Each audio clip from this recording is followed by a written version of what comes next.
Well, thank you for having me Yeah. on. I have to say that you're probably the most eclectic individual.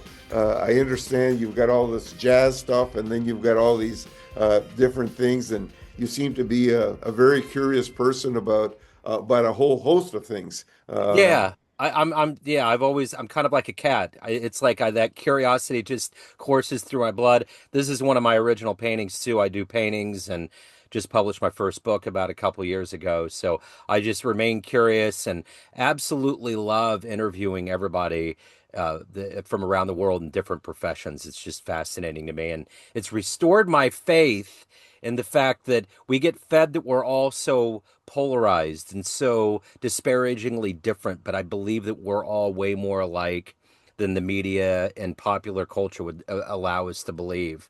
And there's so many good people in this world. Well, it's interesting that you should say that. Of course, it's not on topic, but I was born in Mexico on the northern border of Mexico with the United States, and I've had the opportunity to live in both countries all my life. I went to school here.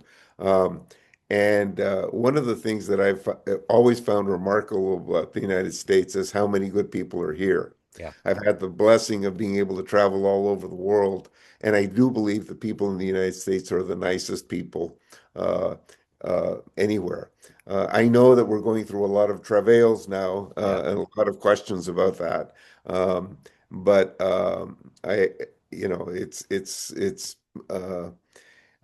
I'm sure it'll get back to normal because, as you said, people here are very good people. Yeah, and I think that's the thing that's going to save us is that the people are going to come together. I think there's enough of that we're seeing right now, but also too, we're a young democracy. I mean, we're 250 years old. You know what I'm saying? So when you travel, like when I go to like Europe, it's like we're like teenagers on the global scene, you know? Well, that's true, uh, but put together in a very, very artful and interesting way. Yeah, The purpose of the Philadelphia trip was for my grandkids to actually they're going to see the Liberty Bell and all of the kind of stuff today as we speak. that's cool. That's what they're doing. That's cool. And so you're right about the 250 years. Uh, that's why the Boston trip. I mean, they wanted to go see Paul Revere and Uh-huh. so it is a wonderful country, and it's given me a lot of opportunities over life, and I love Mexico as well. But I have to say that one of the unique things about my life is the ability to go between both countries, and it's been very, very enjoyable to me. But in any event, thank you Yeah. for being interested in a very, very arcane subject. And I don't know how you'd like to proceed, but if you like, I will tell you a little bit about the book Yeah. Yeah. and and how it came to be. Sure. Um, And I have an abstract here of what I'd like to go after. We've kind of blurred the lines with the introduction, but I think it's good to hop in and formally say thank you for taking a minute out today. I'm looking forward to getting into your life and the book and everything in between, so I appreciate it. no, no, on the contrary. In any event, I've always been interested. Also, I'm a somewhat curious individual, and uh, and I have had the opportunity to read a variety of things, and I've always been in love with technology and history, and somehow those two things came together a little while ago. And I had run across in some random thing that I'd read. I'm one of those people that fall into rabbit holes and even before the internet, I would go to the library and just, wander. And I read about a man that had repurposed a windmill and in the Netherlands. And it was an interesting period of time for me. I don't know if this is why it happened, but the 1590s were fascinating. Well, that's when Shakespeare wrote, and that's when, and all of these. There's a fellow, I don't, you're familiar with him. His name was Tycho Brahe, who was a Danish astronomer before the advent of telescopes, and uh, and so all of these things were happening then, and I read about this guy. I had no idea what the significance of what he had done. Um, but later on, I read a book of by a marvelous writer by the name of Davis Sobel, who wrote it became a very popular book. You may have read it. It was called Longitude, and the book was referring to or was based on the life of a man by the name of John Harrison. And John Harrison, this was in the middle of the 18th century, a little bit later, uh, created a seaworthy chronometer. Now, the significance of that is because the chronometer was invented, and he was a carpenter, by the way, the last person on Earth that should have invented this. We were mankind was able to determine longitude. We had determined latitude many years before by just measuring the elevation of the sun and how far north or south we were, but we couldn't figure out east or west. And so, make a long story short, marvelous book. The that was the product of a contest in England that the Royal Society had come up with to to find somebody that could identify longitude. Well, make a long story short, he won the contest. He was never fully paid, and it reminded me about this other fellow that somehow I had read that he repurposed a windmill to saw wood. And so I just went back and started looking at it. And as I got into it, it became a fascinating story for me. The first thing that I discovered was the actual technology, and it dawned on me that this was a remarkable invention which he patented in 1593 because it actually took wind power and was able to saw wood, but not only was it sawing wood in the sense of replacing manual sawyers, was actually feeding the wood. It would feed a log in, it would actually cut the planks. And I said, my goodness, this was very clever for a time then that, how did this happen? So the more I dug into it, the more I became to admire this thing. And I said, why isn't this known? As far as I could tell in all the research that I did, it was really the very first industrial machine in the history of the world, and nobody knows about it. Um, Funny thing is that I investigated it, I found out that nobody even knew that the guy existed. What few friends I had in the Netherlands, they'd never heard of him either. And I said, "Well, what's going on here?" Um, uh, in fact, I determined nobody even knows when he died. There's no monument to him or anything. And I said, "Well, let me continue to look at this." Um, but because there was a dearth of information about him, I said, well, was there any significance to this? And the more that I explored, I came to the realization that it was a very significant invention. Because of that invention, the Dutch were able to uh, do a lot of things, up to and including inventing stock markets, inventing the notion of commoners like us. We don't think twice about buying and selling shares. That didn't happen before them. Uh, and I said, "Oh, my goodness, how did this happen?" And then the progression of how the Dutch became so incredibly wealthy, and then they took all of those systems that they had created and moved them over to England, and using the transmission mechanism of England, basically we have the world as we know it. Uh, I had no idea that the Bank of England didn't exist before William and Mary arrived in England from the Netherlands. The things that I discovered, and then because of the Bank of England, then things like the Industrial Revolution actually happened, and so on and on and on and on. And finally, when I looked at all of this, I had to answer one important question, which was actually for my wife, because I said, uh, I have determined that this was the first industrial machine in the history of the world nobody knows about, that it had a series of consequences that we wouldn't even be here if it weren't for this. And she said, nah, if he hadn't done that, somebody else would have. And I said, well, that's an interesting observation. And so I really started examining that, and I came to the conclusion that no, it would not have happened. And I looked at the contrafactual word that I learned in this process about what would have happened if it had been invented in China or in Venice or in some other places.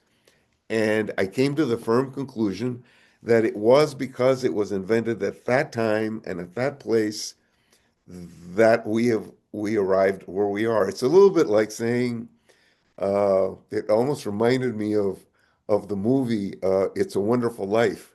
That things, this happened and this happened and this happened, and if that original thing had not happened, we wouldn't be here. Yeah. So I know, I recognize that I have a very let's call it a startling observation, but I stand behind it, and I would love to engage with you and with any of your viewers and say, okay, tell me why I'm wrong. I have tried with my friends at universities, with my friends at other places. Okay, tell me where I'm wrong, and so far, knock on wood, nobody's been able to disprove my theory. You Not know, it's in, more than a theory. it's interesting because there's so many people in history in all kinds of different, from art to engineering to computers, that have invented these things that are not recognized. Like the guy that invented the mouse sold the rights to Bill Gates for a very cheap price. Like it was Right. like nothing. All right. And the guy probably thought it was a big payday. And Right. later on, years later, of course, after he became the richest guy in the world, Bill Gates gave him like $1 million, just kind of as a thank you. But no one would have known his name. And there's all kinds of people. I remember there was a documentary that was made, Searching for Sugar Man, and it was about this guy named Rodriguez. Rodriguez. Yeah, Yeah, yeah, I saw right. it. Wonderful. Unbelievable. No one knew about him. And there was all these myths that he killed himself on stage and all of these weird things. But his music, I went to a vinyl night. We have this vinyl night at a bar here locally. And Right. there's a dude that spins vinyl and everybody brings in their albums. And I brought that in. And everybody kind of stopped and was like, what is that? And I was like, that's cold fact. That's a guy that like was around when Dylan and all these other cats were around, but no one knows about him. And that's what you did. These are the metaphors that I'm bringing up. The beauty of this modern age of between podcasting and publishing and all of these things is that we can illuminate these guys and these women and everybody that deserve to have some level of acknowledgement for such a huge accolade. Yeah, and incidentally, I did I did see the documentary, and I was stunned by it. And South Africa appeared to be the only country that really glommed onto him. But yeah, and in fact, in the epilogue of the book, I make a little mention of it because it's funny that a person like this and many others nobody recognizes, yet have a much greater influence than the people that basically pay for parades and say, oh, this person is this great and this whatever. And it's the little people Yep. that have contributed to where we are. One of the books that I mentioned in the recommended reading is a book by a fellow that I don't know if you're familiar with, and his name is Nicholas Taleb. Yeah. And and and and one of the interesting things that he wrote, and I mentioned this because you reminded me this thing about Bill Gates, and the he became famous for a book called The Black Swan. But previous to that, he had published a book which I discovered him through this, and it's called Fooled by Randomness. And and the fooled by randomness, basically the thesis of the book is that we shouldn't be fooled by random occurrences and and luck that takes place. I happen to know a story about Bill Gates. Uh, and one of the stories about Bill Gates is that he was about to sell uh, all of his stuff to IBM many, many years ago, and he would have been a very wealthy man, but he wouldn't have been Bill Gates. And Yeah. the only reason he didn't sell was because IBM backed out at the last minute. And so, another observation that wasn't mentioned in this book, but one of the things that he does say, Taleb says, that at that time when he wrote the book was Bill Gates was the wealthiest person in the world. But he said if it hadn't been Bill Gates, somebody else would have been the wealthiest person on earth. Yeah. And so, yeah, all of these random acts have come together, and we are what we are because of it. Hmm. Mice. I mean, I hadn't even thought about that, but you're right. Without a mouse, where would we be? Yeah. So in any event, I had a lot of fun writing the book, Yeah. and I'd never written a book before. And like you said, you just published a book, and so what's the topic of your book? I write poetry, and I've been doing poetry for decades. So I finally got to the point where I put a manuscript together, and there was a local press here called Spartan Press, local book publisher, and they took the manuscript in, and that was it. It was kind of a pipe dream that I'd had for a long time. Though, it's those things in life where you're like, time marches on, and you just have to stop the arms of time and say, I'm going to do this. This is what I want to do. But it's fun. It's like when it finally comes to fruition and you get that pulp in your hands and you see it and it's out in the world, it's a beautiful thing. And it's such it's almost in a certain way, it's almost like having children. You walk in with the best intentions, you're not quite sure what's going to happen, and it's a long process from inception to the birth of it, but it's this thing that you take care of and you cultivate and you love, and there's just so much that goes into it. Well, I commend you that you created a volume of poetry. I mean, this is something that I'm a little bit more, I'm a little bit older than you are, and I was raised in an environment where poetry was important. Yeah. My sense is, now this is just personally, my sense is that kids read a lot less poetry than we Yeah. used to in our time. Yeah, it's not something that sells. It's not, but it's still one of those things where you can still expose the young minds to it. And there are still people out there that love it. And, I was talking to my publisher about it. I was like, what do you consider a success? And he was like, we live in an era where people just don't even read the headlines anymore, let Right, alone picking up books and going for it, especially right. poetry. So, And yeah, it's um I don't know, one of the blessings that I had in my first language is Spanish, and in Spain and Spanish has wonderful poetry, and so does English, and to be able to every now and then I will just sit down and I will read poetry in English and read poetry in Spanish, and then I try to expose my own kids, and I say, look, isn't it the wordplay here, isn't it just like amazing? And yeah, well, okay.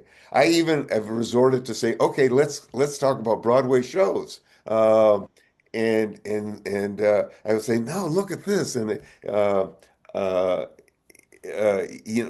just listen to the words and how they put all these feelings into well, whatever. I might as well be speaking to a wall. yeah, yep, I get it. I totally get it. So, take me back to your childhood. What did you want to be when you grew up? How did you get this fascination I for life? still don't know what I wanted to be when I grew up. Yeah, No, I don't know.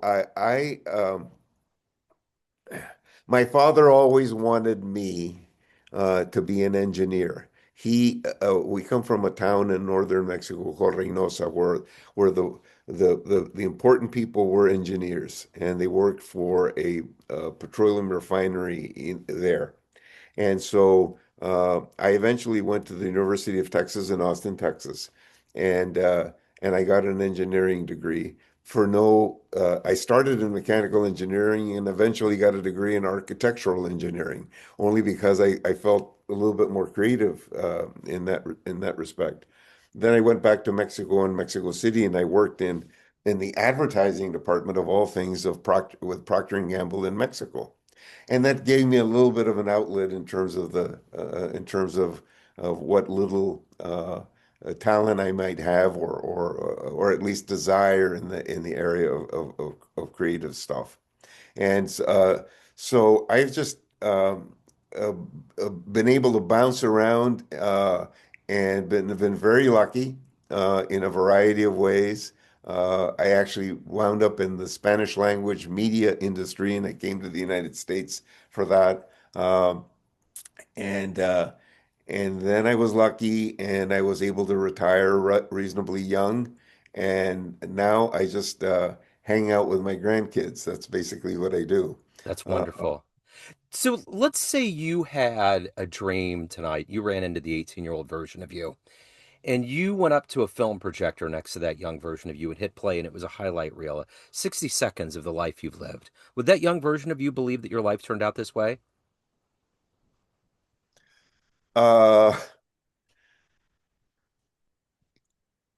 you know, I don't know. Well, maybe it would have. Because at 18 and even now I'm 77. I don't know I don't know if you're familiar with Rabindranath Tagore, a Bangladeshi poet. I think he won the Nobel Prize somewhere in the 20s, and he said, "The song that I came to sing remains unsung. I have spent my whole life stringing and unstringing my instrument." I mean, I really don't know. All of a sudden, I like historical synthesis, which is basically this. Uh, I uh, and I love history, and sometimes I'll just love technology, and I love music, and I've written fiction, which is, fortunately for everyone, remained unpublished, and so it's just, I have to say I've had a lot of fun, Yeah. and uh, and I've been very, very fortunate in my life. So let's, at the end of the day, everyone has a perception of you, family, friends, everyone that gets your book, everyone that you've worked with, everyone that knows you in different capacities, but you run the show. What's your perception of you? Who do you think you are? Wow. That's a very, very interesting question. Yeah, Uh,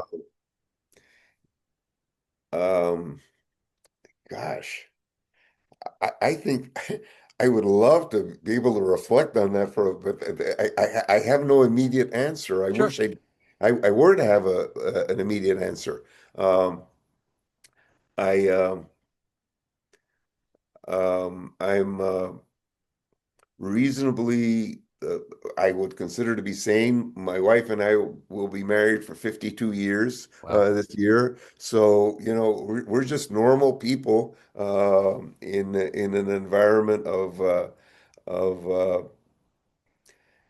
uh, so what am I? I guess I'm just a normal individual that happens to be extremely curious about a variety of things, and I've had the great blessing of being able to pursue all of those things. And my wife will tell you, and that my mind doesn't stop. Uh, she doesn't say whether that's a good thing or a bad thing. But I'm continually, thinking about different things. And I mean, even this conversation has inspired me to perhaps I should go back to poetry, uh, which is uh, which is something that I really enjoy. Uh, Yeah, and I think a lot of these things, poetry and even painting and all these things, as we get older, it reinvigorates our dendrites. It repairs our synapses. It gives us a sense of purpose and meaning, whether or not a lot of people see it or not. I think it's just a way of, like, especially in this AI driven world that we're in. We're almost in competition with this level of perfection that we can't quite see and put our hands around. And I think it's time to really celebrate our uniqueness as human beings, because nothing is ever going to be like us. yeah, the only thing that kind of saddens me is that I have lived such a wonderful life, and I would wish that for my children and for my grandkids. And I tell people, look, I come from I am from a point that I still remember my first TV set, and then sitting next to my grandmother watching Man Walk on the Moon, uh, the advent of computers. Uh, I'm so old that I remember when faxes were invented, Yep. and so it's a wonderful period of time of changes. And if you go into history, uh, I don't know if you could see the fall of Constantinople in 1453 and what all the changes that brought, and then the discovery of the Americas and what a fascinating time to be alive. We have lived in a fascinating time, Yeah. and this AI thing that you talk about, I mean, I'm just struck by it. I just it does seem like magic, doesn't it? Uh, Yeah. and so. It's it really has been a wonderful experience for me, and it's been a wonderful experience for you, I can tell. Yeah. I admire the fact that you have a diverse set of interests in terms of poetry, in terms of art, in terms of music. Uh, that that requires a lot of range, and a lot of people don't have that. It's fun. It just makes life that much more interesting. I think it just makes it all. It makes life make sense in a lot of ways. And jazz musicians are some of the best people on this planet. I've worked with a lot of people. I've been through a lot of industries. I've explored a lot of things, and it's like the best kept secret on the planet. I mean, and the higher up you go the food chain, the more humble and grounded they are. Just it's amazing, and they just hum. Especially those kinds of people that are legendary, they hum at a different level. They see life the way that we see the deities tell us to look at this life, like a Buddhist Right. monk by a tree by the river or something like that. They have it figured out, and it's beautiful to see. It's beautiful to cover. But speaking of, if anybody wants to get a copy of the book, if anybody wants to reach out to you, I think we've done a good job of carving a good picturesque idea of what you're doing and what you're going for. Where do they go? Well, it's available on Amazon in hardcover and in one of these, what do you call it, the ebooks, Yeah. and it's also available on in an audiobook. I didn't have the guts to actually record it myself, but so I had this. By the way, the book was published in London, and one of the things is that it's called a British English, so it's got S's instead of Z's and that sort of thing. Uh, so so if anybody gets the audiobook, they're going to listen to this very stentorian English accent, and they say, "Well, no, that's not me." But uh, but it's available on Amazon, and I believe that the nice people that put us together have put in an email address that you should have to be able to send me an email, and I'd be delighted again.